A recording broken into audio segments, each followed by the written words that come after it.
as a journalist in Lebanon, you have to live with that. But don't forget the people who are around you. I had my personal assistant from Morocco. I had the Lebanese head of my security detail. I had the Lebanese soldiers which were protecting me. So believe it or not, I was not just worried for me. I was worried about my family, and I was very much worried about the people around me. So to give you an example, I always drove with most of the time whenever we left Monteverde, I drove with my personal assistant in the same car, and we discussed things.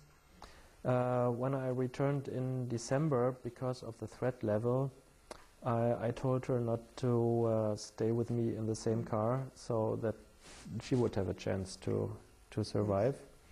So there were threats. The assassination of jor2a was definitely meant as another threat. This was definitely directed against me, against the Commission. It was committed a day before I delivered my final report to the Security Council. And finally, the UN security made me aware of the situation, and actually told me it would not be tolerable for me to continue staying in Lebanon. I'll have to say that they offered to me to set up an office here, or in Paris, or in Cyprus, wherever, and then lead and direct the Commission from there. But that does not. Was it a serious proposition, you think? Yes, it was absolutely. It came from Kofi Annan and from others, so it was absolutely serious. So they really wanted me to continue. But you didn't want a position in the organization, talking about the UN. This is what you said in your last interview. Right. But I was not after another position. But you cannot direct or carry out an investigation like this from the outside. You have to be there all of the time, most of the time. You have to be with your people, with your investigators, because you have to bear the responsibility after all. They are not able to take special security measures to protect you. We're talking about the UN. I know. But we have the UNIFIL in the south to keep peace, and we can wonder about such an issue, maybe. Again, May, with me, that was the very strong advice I was getting, and to me it really made sense. So for personal consideration, because detliv melis was maybe not the type the UN wanted to proceed with this investigation. No, I don't think so. I really think they wanted me to continue, and President Chirac called me and asked me to continue with the investigation. And all the 5 representatives of the P5 Security Council members asked me to continue with the investigation. But under these conditions, for me it was not possible to doing it from the outside and then coming in once every 2 weeks and exposing my people to the danger. So I think, for me this was not feasible.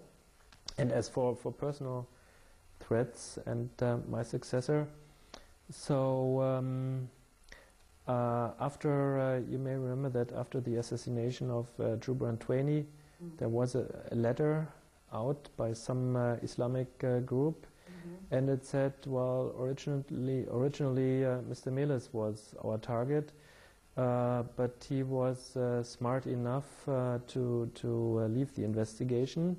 So we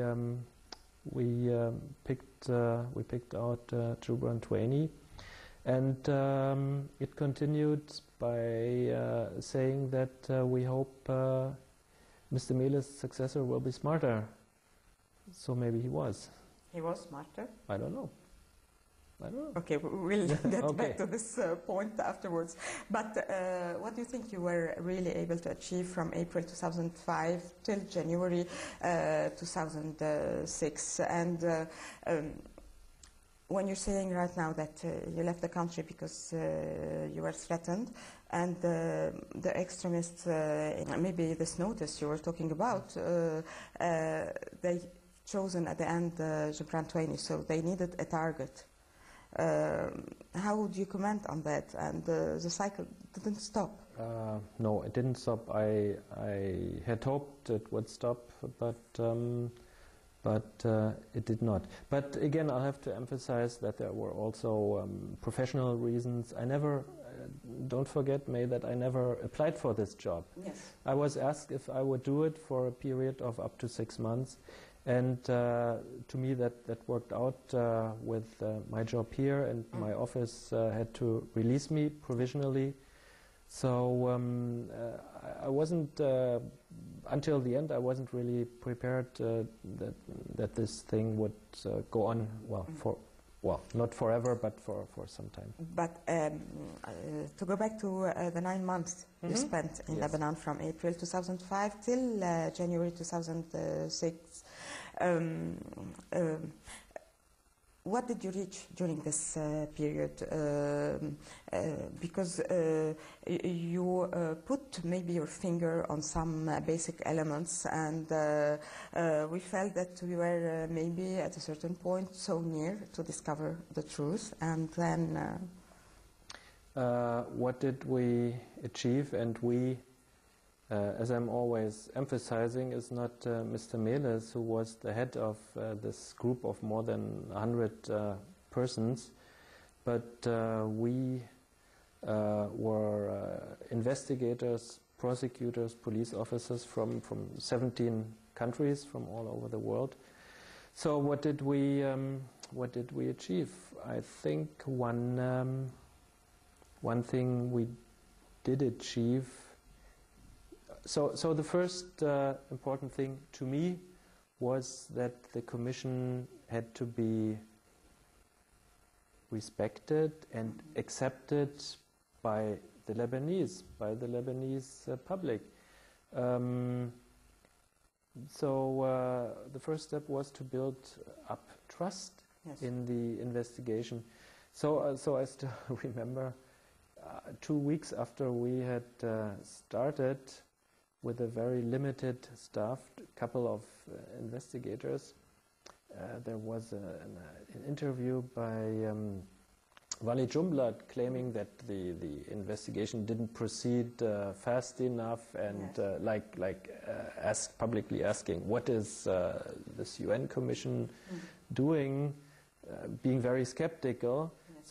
So for us it was important to first create to create a sense of reliability, to create a sense of trust among the Lebanese public, because if you don't show you're there, if you don't tell people to a certain extent what you're doing, how do you expect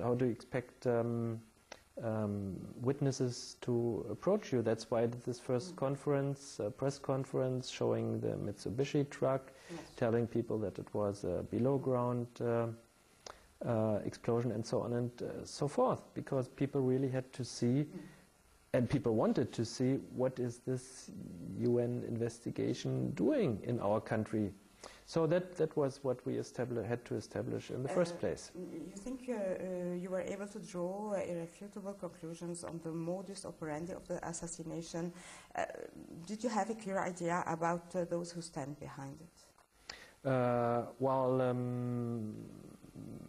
When I drafted this first report, I think October 2005, and it's still available. So the idea of my idea and the idea of the people who participated in the drafting was that we